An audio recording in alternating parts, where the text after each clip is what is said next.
Antes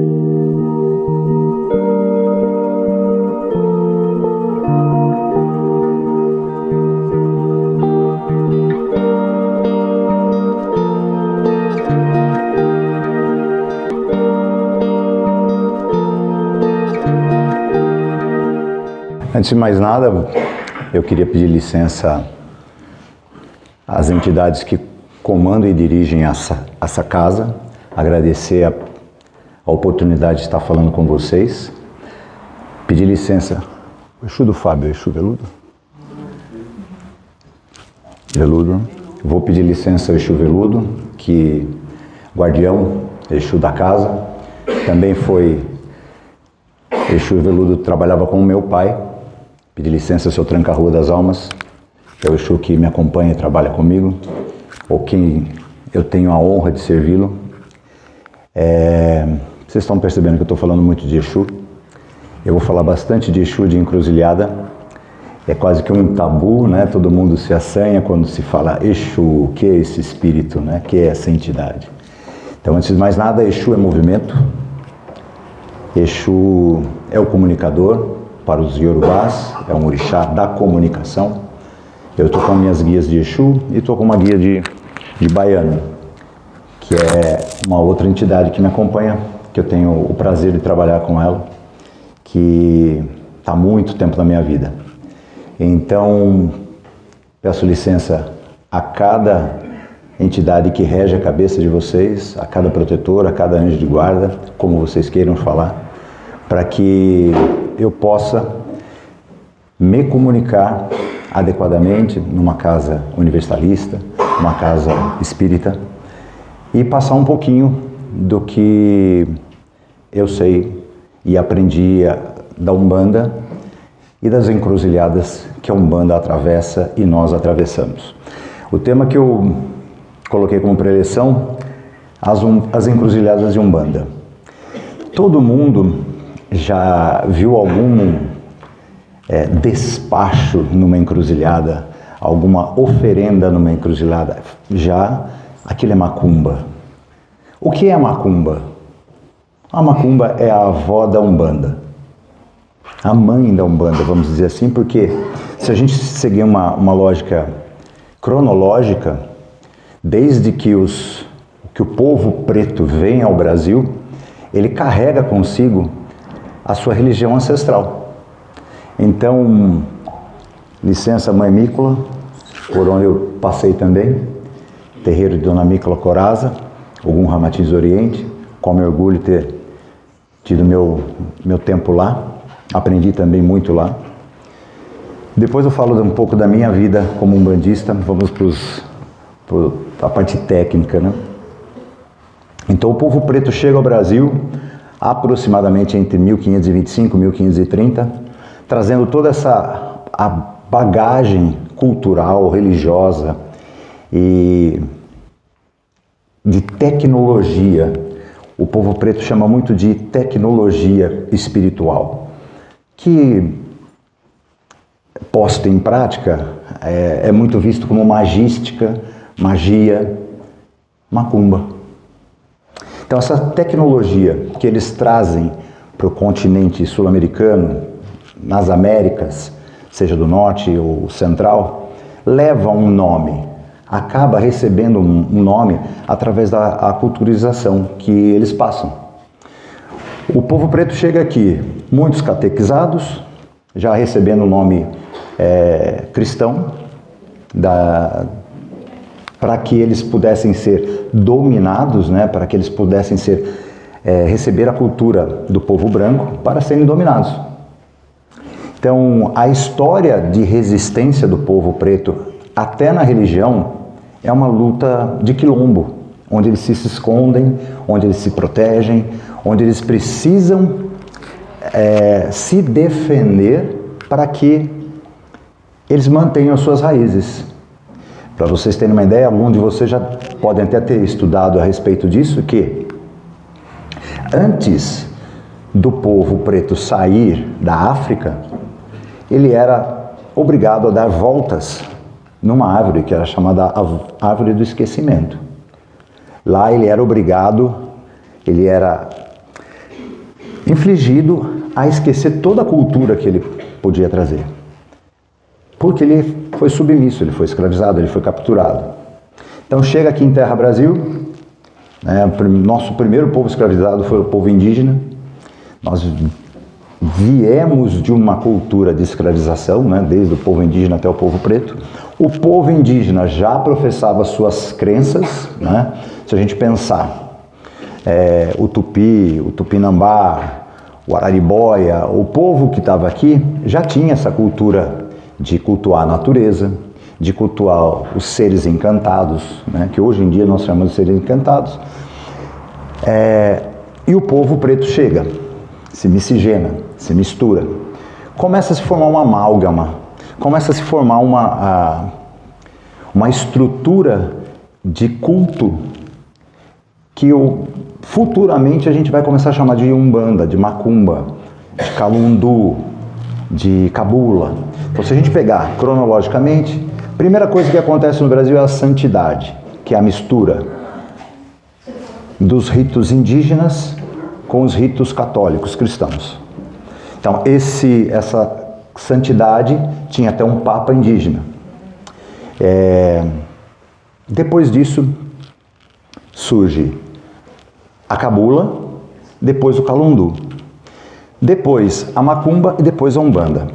A Umbanda se estabelece mais precisamente como um instrumento. Ela nasce, na verdade, na era moderna, né, que a gente pode chamar de era moderna, numa casa espírita onde um médium chamado Zélio Fernandino de Moraes foi atendido para resolver seus distúrbios, né, físicos, que eram julgados físicos, que eram julgados como possessões e tudo mais. Lá ele incorpora o caboclo das 7 encruzilhadas. E esse é o advento moderno da Umbanda. Mas antes de Zélio, a Umbanda já existia. A Umbanda, hoje em dia, graças a pesquisas, a informação chegando mais profunda através de registros históricos mais antigos, nós percebemos que quando o negro é liberto, quando a princesa Isabel liberta os escravos, o que acontece? Os escravizados. Essa população toda precisa migrar para algum lugar. Ela sai sem emprego, sem atenção do governo, do Estado. Eles são simplesmente jogados. Eles tinham, nas senzalas, nas fazendas, eles tinham um teto, uma comida, maus tratos, mas mesmo assim, sem liberdade, foram lançados ao mundo e continuaram na mesma condição. O que aconteceu?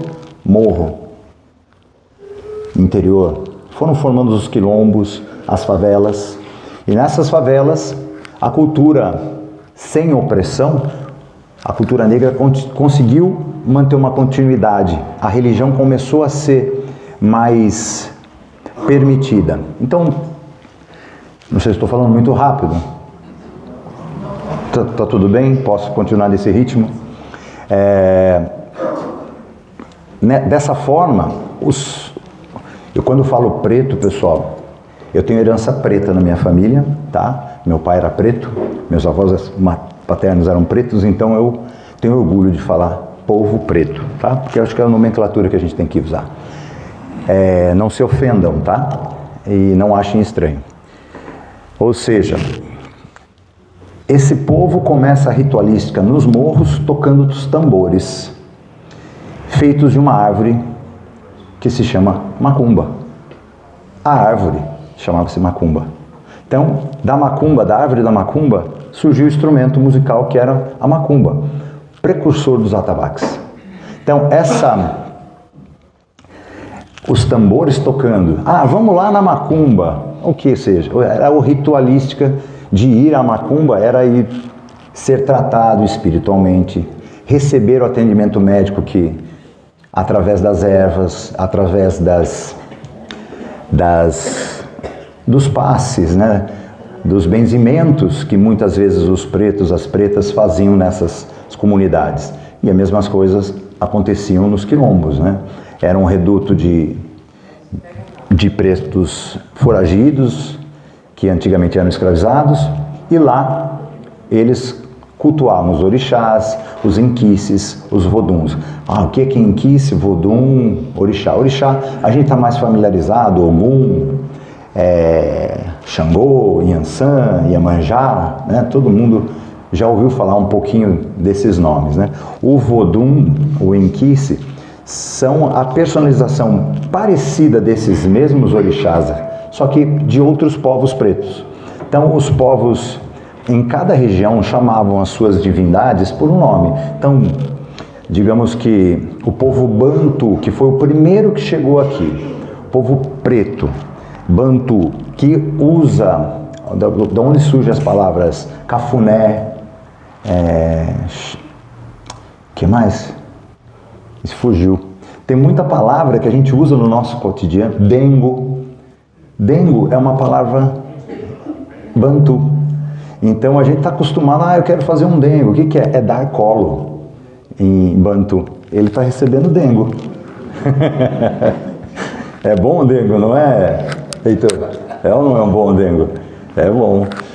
Todo mundo precisa de um dengo. Então a gente vem para uma casa como essa para receber o nosso dengo, né? Nosso axé, a nossa energia, renovar, vibrar. Como o pai Fernando fala na casa, né? A gente vai para o terreiro, colocar gasolina lá para abastecer, passar a semana, na outra quinta-feira chega lá, reabastece de novo. E assim a gente vai fazendo ciclos de reabastecimento, de conhecimento, de energia, de contato com a comunidade, né? Com nossos amigos, com as pessoas que vibram na mesma vibração. Voltando, os Bantus trouxeram a cultura de Angola, que eles são do povo de Angola, né? Angola, do Congo. Eles trouxeram essa cultura da macumba. A palavra umbanda, como se pronuncia, a arte de curar. A umbanda nada mais é que a arte de curar. E quem realiza a cura, o sacerdote que realizava isso em África, se chama Quimbanda. É o Quimbanda. O Quimbanda é aquele que é o feiticeiro, o xamã, é o médico do grupo. Então, aquele que realiza a Umbanda é o Quimbanda. Bem, em 1908, Zélio incorpora o Caboclo das Sete Encruzilhadas numa sessão espírita, coloca uma flor, pede uma flor na mesa para que haja conexão com a natureza. De 1908 para cá, a Umbanda atravessa diversas encruzilhadas. Hoje nós estamos atravessando diversas encruzilhadas. A modernidade é uma encruzilhada para a Umbanda. Hoje nós temos TikTok, nós temos Instagram, Facebook, diversas redes sociais que lançam muitos produtos, lançam muitos conteúdos que às vezes nos colocam dúvidas. Isso é Umbanda? Isso não é Umbanda? O que é Umbanda? O que acontece é que cada casa tem uma cultura umbandística. Então existe uma Umbanda para várias Umbandas. Ou seja, uma raiz principal, da onde surgiu, onde cada casa vai significar essa raiz. Então, algumas vertentes vão chamar de Umbanda esotérica, outras vão chamar de Umbanda branca, outros vão chamar de Umbandomblé, mistura de Umbanda com Candomblé, Umbandaime. Então, essas são as encruzilhadas de onde a Umbanda se encontra. E vai continuar acontecendo muitas outras oportunidades de encontros da Umbanda, Umbanda cristã, Umbanda sem charuto, Umbanda com charuto, Umbanda com marafo. Marafo, todo mundo sabe o que é marafo? Marafo, pinga, cachaça, sem bebida. Então, e não é dogmático. Cada casa segue o seu princípio. como segue a sua cultura de terreiro. Algumas casas imolam e fazem sacrifício animal. Nossa, é um tema bem chocante de falar, mas é cultura. E outras casas não imolam e nem fazem sacrifício animal. Por que eu estou falando isso? Porque o judeu faz sacrifício animal, o muçulmano faz sacrifício animal, o cristão fez sacrifício animal. No Velho Testamento nós vemos um Deus que recebe muito sacrifício animal. Cultura judaica. Então, quando a gente fala do povo africano, os olhos arregaçam. É a cultura deles. Cultura malaia, Indonésia, também tem sacrifício animal. Então, a gente não pode olhar com um olhar preconceituoso, mas sim respeitoso para cada cultura. Então, a Umbanda vem de 1908 num crescente de estudo, de florescimento, onde vocês vão pegar pesquisas históricas. Muitas das casas umbandas levam o nome de santos católicos. Por quê? Porque nesse momento, nesse período, era necessário que não houvesse perseguição ao culto da Umbanda. Então, tenda de Umbanda Nossa Senhora da Piedade existe até hoje. Para quê? Para que a polícia, o governo, o Estado não impedisse a prática. Então, muitas das tendas de Umbanda funcionaram em terreiros, em casas kardecistas, para que também pudessem não sofrer preconceito. Só para ter uma ideia, eu separei aqui uma observação sobre quando as práticas de religião de matriz afro-indígenas, a Umbanda, Candomblé, elas foram criminalizadas em 1890. Era crime praticar. No nosso país, era crime praticar esse tipo de religião. Isso foi excluído da nossa Constituição em 1942. Ou seja, 50 e poucos anos foi levado para se descriminalizar a prática de culto afro-brasileiro. Então, o preconceito sempre existiu, sempre foi uma encruzilhada para a Umbanda. Então, todos nós passamos por encruzilhadas. Todos nós, Cristo passou por uma grande encruzilhada. Se a gente pegar Jesus Cristo, quando ele está no Getsemane, quando ele está no Jardim das Oliveiras, ele, seja feita a sua vontade, ele tinha uma vontade, mas ele falou, seja feita a sua... Ele estava naquela encruzilhada, que faça a sua vontade, Pai. E ele seguiu um caminho. Falando em encruzilhada, alguém tem... O que é uma encruzilhada para vocês? É uma pergunta que eu lanço, pode responder. Fiquem à vontade. Pode inquirir perguntas? Alguém quer falar que é uma encruzilhada? Que acha que é uma encruzilhada? Uma dúvida. Desafios. Quem falou desafio? Perdão. Lá no fundo, desafio. O que mais? É um ponto de encontro.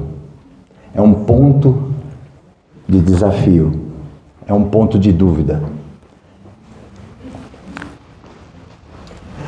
Lugar onde acontece o mágico. Quando você toma uma decisão e você tem um desafio, o mágico acontece na sua vida. Talvez não seja a melhor decisão, talvez seja a melhor decisão, mas o mágico acontece ali, porque você sai do comum, você sai do comodismo, da zona de conforto. Você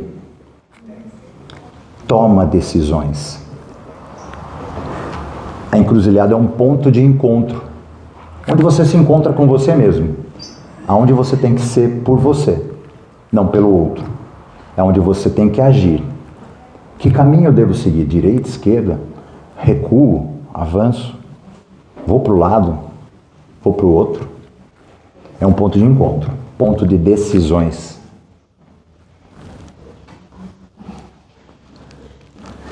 É o lugar onde os destinos são selados, onde os mais místicos, né? Os mais esotéricos costumam falar que é o lugar onde os acordos são selados. Só para exemplificar, né? Se a gente pegar na cultura pop, eu gosto de linkar um pouquinho com a vida mundana, o profano, né? Se a gente pensar no blues, quem gosta de música? Acho que muitas pessoas gostam de música. Alguém já ouviu blues? Já sabe que é um estilo criado pelo povo preto nos Estados Unidos. O blues, New Orleans, né? Nova Orleans. Sul lá dos Estados Unidos, cria-se o blues. E disse que as lendas do blues, que Robert Johnson, que foi um exímio guitarrista, violinista, esteve numa encruzilhada. E nessa encruzilhada ele encontrou Tinhoso. E aí ele fez um pacto com Tinhoso. O que ele decidiu nesse pacto? Que ele queria ser o melhor guitarrista de blues. É bem uma... Não estou dizendo que energias negativas não existam, né? Nem que existem.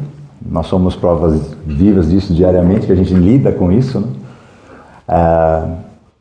Mas essa fábula ou essa história do Robert Johnson é bem aquela coisa. Ele esteve numa encruzilhada para fazer um pacto.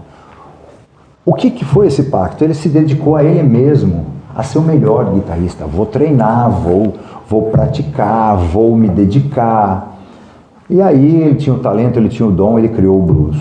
Como o blues é hoje, ele é influência de tudo. Se a gente pegar na nossa cultura sertaneja, o caipira tem vários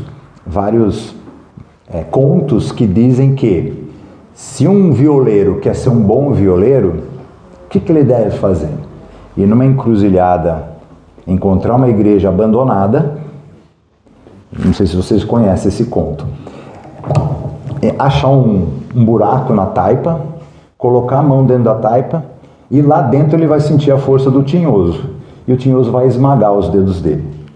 E se ele, depois que ele tirar e curar, ele vai se tornar um excelente violeiro. Mas é uma igreja numa encruzilhada.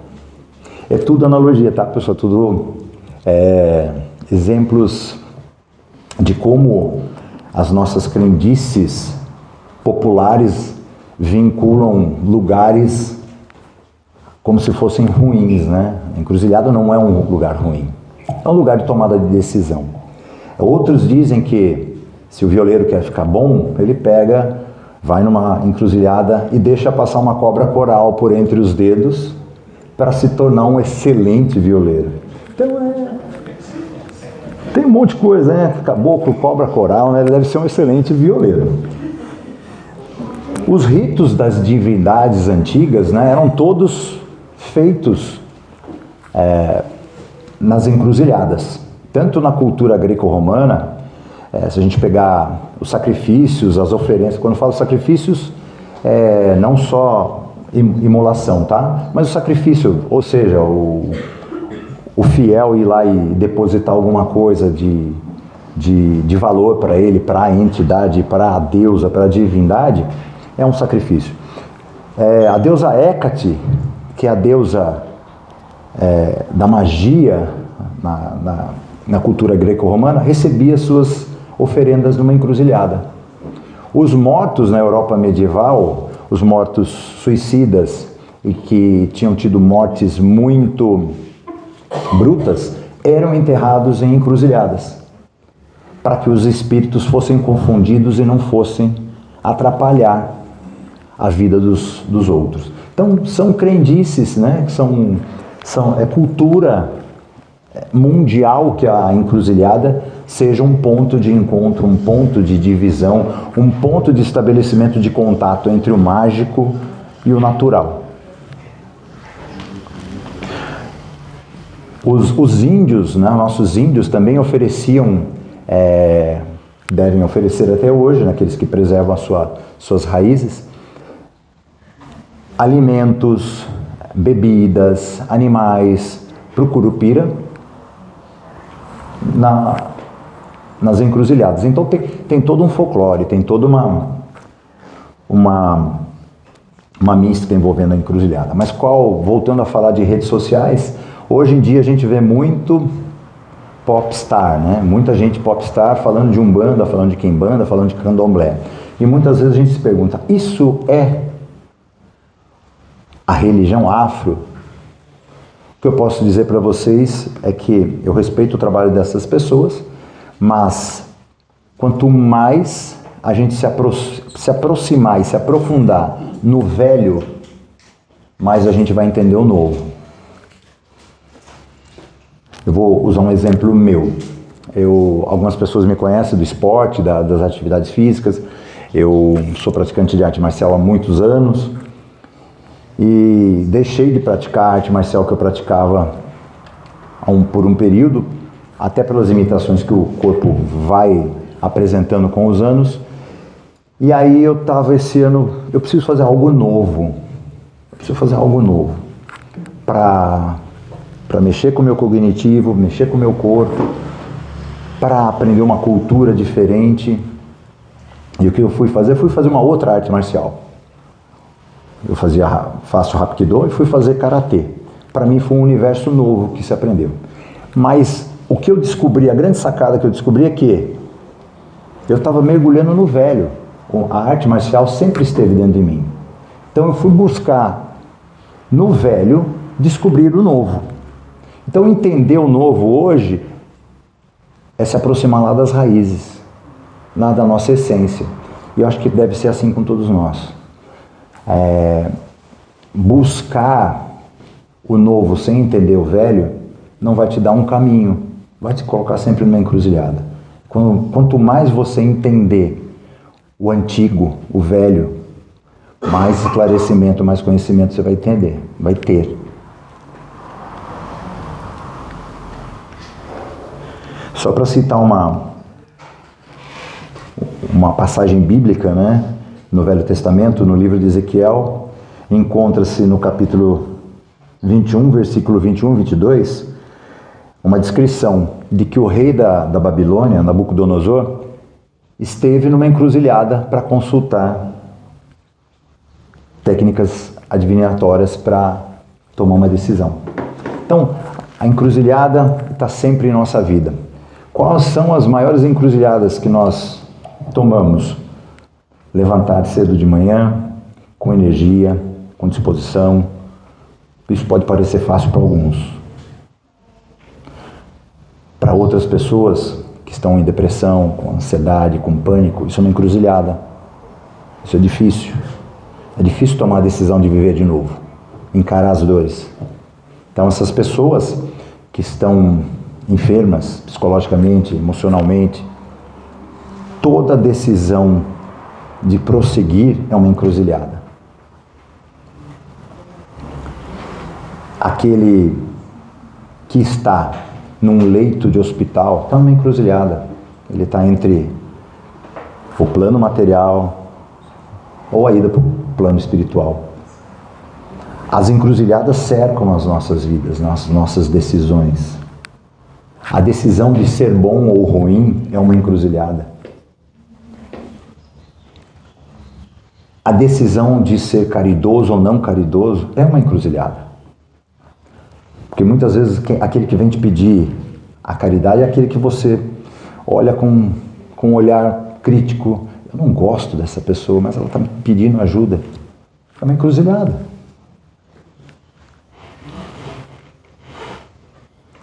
Então, eu queria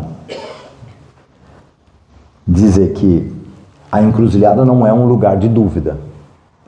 É um lugar de determinação, de encontro, de dissipação de dúvidas, onde você tem a escolha.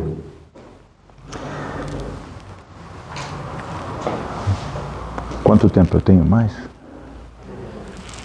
É a primeira vez que eu estou falando para um público que não é do terreiro. Então, para mim,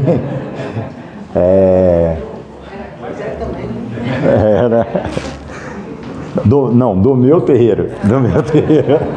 Eu tenho o cargo de, eu sou pai pequeno no terreiro Giramundo, né? Fernando Vira, que está acostumado a vir aqui na casa, é o pai grande da casa, o pai maior, ele que é o nosso líder na Umbanda ali, e a mãe Fernanda, a esposa dele, é a mãe pequena. Eu sou o pai pequeno da casa.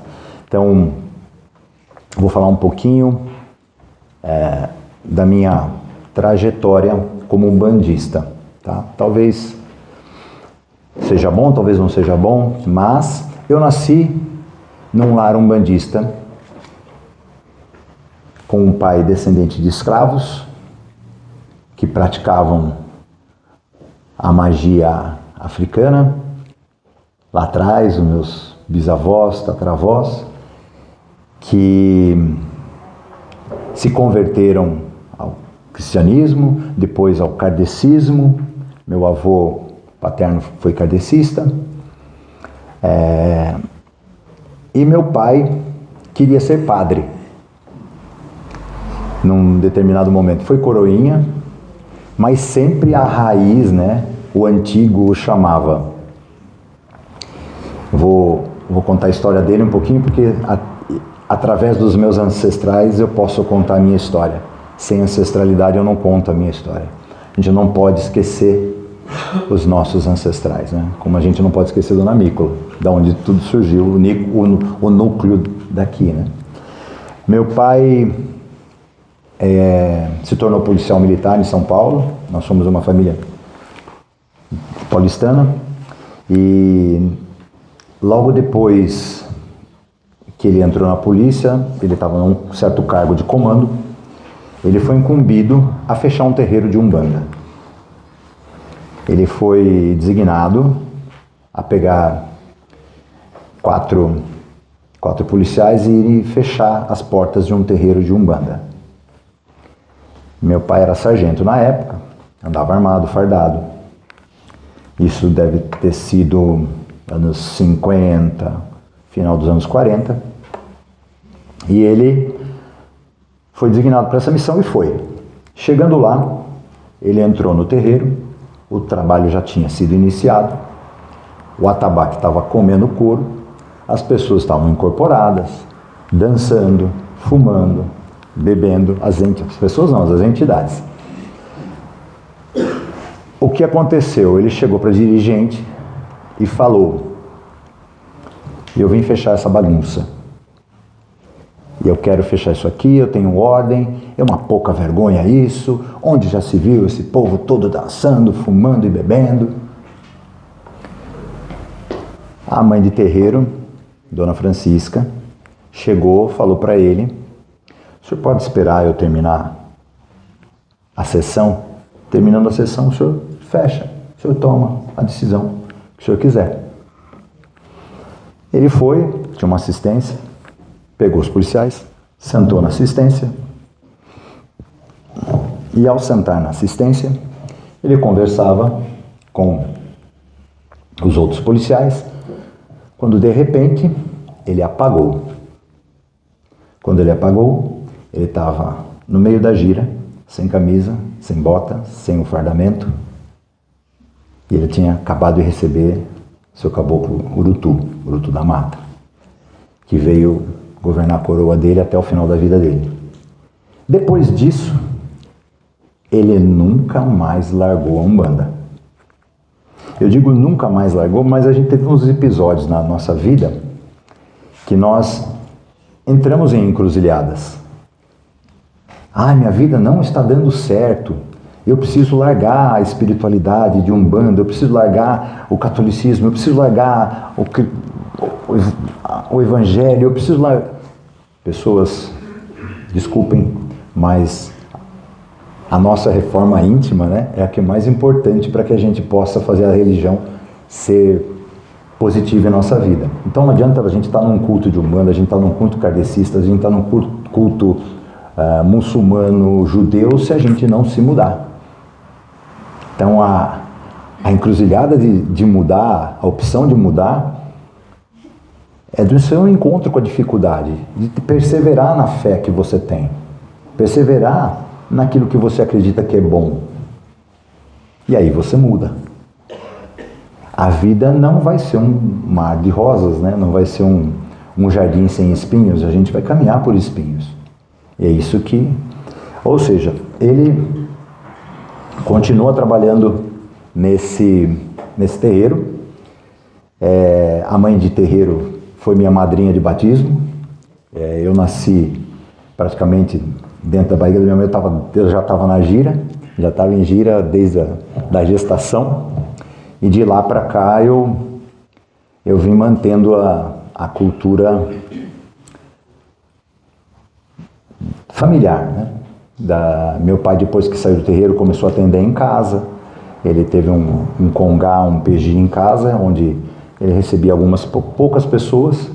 E lá eu aprendi com ele a Umbanda familiar, que não é a Umbanda de Dona Mícola, que não é a Umbanda do Pai Vira, que não é a Umbanda do Pai Gentil, do Seu Divílio, que foram grandes, mas é uma Umbanda que meu pai praticava.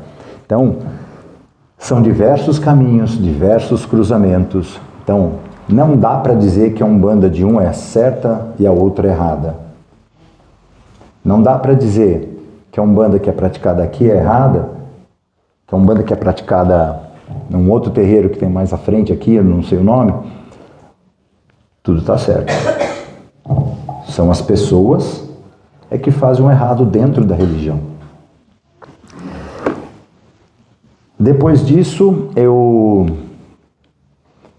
tive o privilégio, né, de ter algumas manifestações. A primeira entidade que veio trabalhar comigo foi o Seu Tranca-Rua das Almas, depois foi o Seu Caboclo Flecha Dourada, depois o Pai Augusto de Angola, que é o preto velho que me acompanha, e em seguida outras entidades vieram, como é natural na Umbanda, as linhas, né, como as pessoas estão acostumadas a ouvir.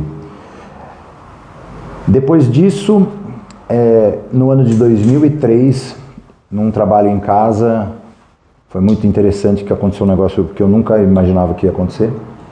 Meu pai estava incorporado com o baiano que ele trabalha, por isso que eu estou com a guia do baiano, que eu vou falar agora. Estava com o Seu Zé Caolho, um nordestino, um baiano cangaceiro, e ele chegou e falou para mim, apontou o dedo para mim e falou: Cabrito, ele me chama de Cabrito. Cabrito, eu estou precisando de um cavalo novo. Falei: nossa, Zé, você vai parar de vir no meu pai? Onde você vai? Me fala que eu quero continuar falando com você, eu quero continuar conversando com você. Cabrito, estou precisando de um cavalo novo. Mas Zé, mas onde você vai aparecer? Cabrito, estou precisando de um cavalo novo. Zé, o que você está falando? Você está falando que eu vou... Sim, você vai me receber. Vou trabalhar na sua cabeça, vou trabalhar na sua coroa. Eu falei: eu não tenho capacidade de fazer o que você faz, como meu pai faz. Eu vou trabalhar diferente com você. E por surpresa, numa noite, uns meses antes do meu pai ser diagnosticado com câncer, nós estávamos jantando, eu senti um negócio estranho, muito estranho, e eu incorporei o Seu Zé. E Seu Zé chegou para o meu pai e falou assim, de uma outra pessoa, uma outra médium que recebia essa entidade na Bahia, chegou e falou: agora você não precisa ir tão longe, você não precisa ir para Cachoeiro de São Félix falar comigo. Você sempre quis falar comigo, nunca teve a oportunidade de ir para a Bahia, né?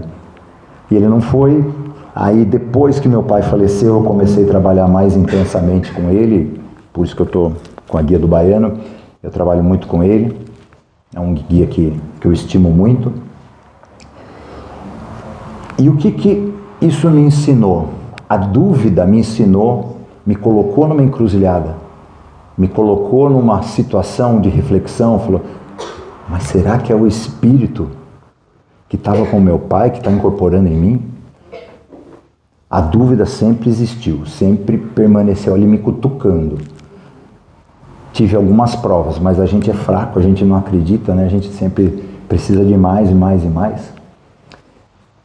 E essa entidade me deu muitas provas, me colocou em muitas encruzilhadas para que eu pudesse chegar até aqui.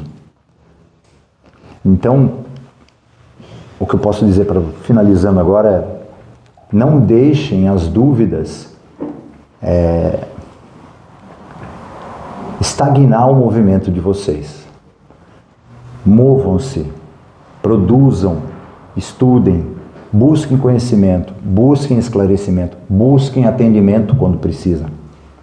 Mas não fiquem estagnados. Se você tem que ir para um caminho, vá por esse caminho. Se você quer ir ser kardecista, vá. Seja kardecista, seja umbandista, seja muçulmano, seja judeu, seja cristão.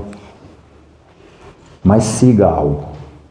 Abrace algo. Não deixe que a dúvida deixe estagnada a sua vida, impeça de você ser feliz, impeça de ajudar os outros.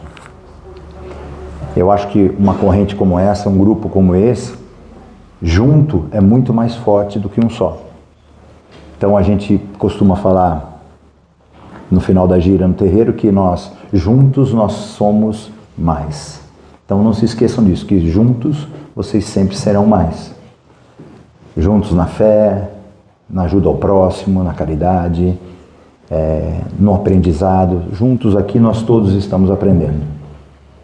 Tá bom? Eu queria deixar o meu saravá para vocês, meu axé, que o final de semana seja bastante feliz, produtivo, seja tranquilo, que caso vocês tenham alguma dúvida a respeito de Umbanda, procure o pai Marcelo, o pai Fábio, procure também o pai Vira, ele disponibiliza alguns cursos a respeito de Umbanda. Tuque Giramundo, tá? O Instagram é Tuque Giramundo. Procurem lá. Estou à disposição se alguém quiser perguntar alguma coisa. E eu paro a minha fala agora. Se alguém tiver alguma dúvida, quiser perguntar, eu estou à disposição. Tem um tempinho só. Eu posso perguntar? Claro. A gente ouve muito assim, aquela pessoa fez macumba, fez mal para aquela pessoa. Daí aconteceu isso, aconteceu aquilo. O que seria? O que eu vou dizer é que as pessoas podem ter, todos têm intenção. Todos têm uma intenção. As pessoas têm a intenção de rezar pelo doente, é uma intenção. A pessoa que quer desejar o mal é uma intenção. É como nós absorvemos isso. Como nossa conduta diária nos blinda disso. O maior trabalho, tá? Quando eu vou falar trabalho, eu preciso fazer um trabalho para me proteger. O maior trabalho que qualquer pessoa pode ter é a conduta digna, honesta, respeitosa e caridosa. Se você estiver vinculado com energias boas, não existe magia negra que vá... Desculpa falar magia negra, mas era comumente falado. Magia negativa, tá? O magia negra é um tom bem pejorativo de falar e remete à cultura de preconceito. Eu falei provocativamente mesmo, tá? Magia negativa. Se as pessoas fazem magia negativa, magia do mal, se você estiver bem, se você estiver vibrando alegremente, fazendo bem para os outros, tem uma energia maior que gera tudo isso aqui, que protege tudo isso aqui. Então, tá blindada, tá? Não vai acontecer nada. Obrigada. Axé. Mais alguém?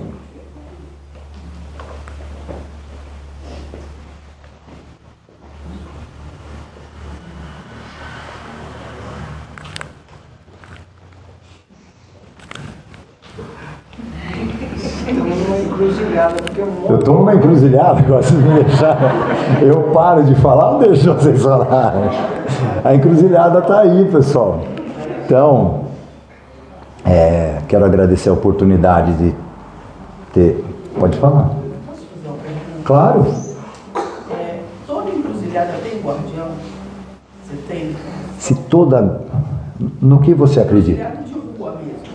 Encruzilhada ou encruzilhada? Vou fazer uma pergunta. O que você acredita? Eu sou um bandista kardecista. Tá. Sou. Então, para você que é um bandista, segue a Umbanda, sempre estarão naquelas encruzilhadas guardiões. Sim. Então sempre tem guardião. Todo independente. ponto de força é um ponto de força. Entendi. Todo ponto de força, como nas matas, nas cachoeiras, nos rios, nos lagos, nas estradas. Uma estrada é um ponto de força. Se a gente pegar Ogum, ponto de força, linha de trem, estrada. Então, não tem como não vincular. Se você perguntar para um católico, tem um guardião aqui? Não, quem me guarda é meu anjo de guarda. Não. Chame como quiser. Tá? Então, se você... Eu costumo sempre passar a encruzilhada e pedir licença. Eu sempre peço uma licença. Né? Cachorro picado de cobra tem medo de linguiça, né? Então, vamos evitar. Vamos respeitar. Não crer nas bruxas, pero que lo hay, né? Não crer nas bruxas, mas que elas existem, existem. Então vamos guardar isso aí como uma... Eu, como um bandista, eu sempre peço licença em ponto. Vou entrar no mato, peço licença. Vou entrar no mar, peço licença. Vou entrar numa cachoeira, peço licença. É respeito à minha religião e às divindades que regem ela. Encruzilhada fechando? Fecha a encruzilhada aqui ou não? Ou abra as encruzilhadas? Espero que tenha aberto encruzilhadas para vocês terem mais conhecimento e buscarem mais, terem a busca, né? A busca, como foi dito aqui, vocês vão fazer um encontro ecumênico religioso, o peregrino sempre vai estar numa encruzilhada.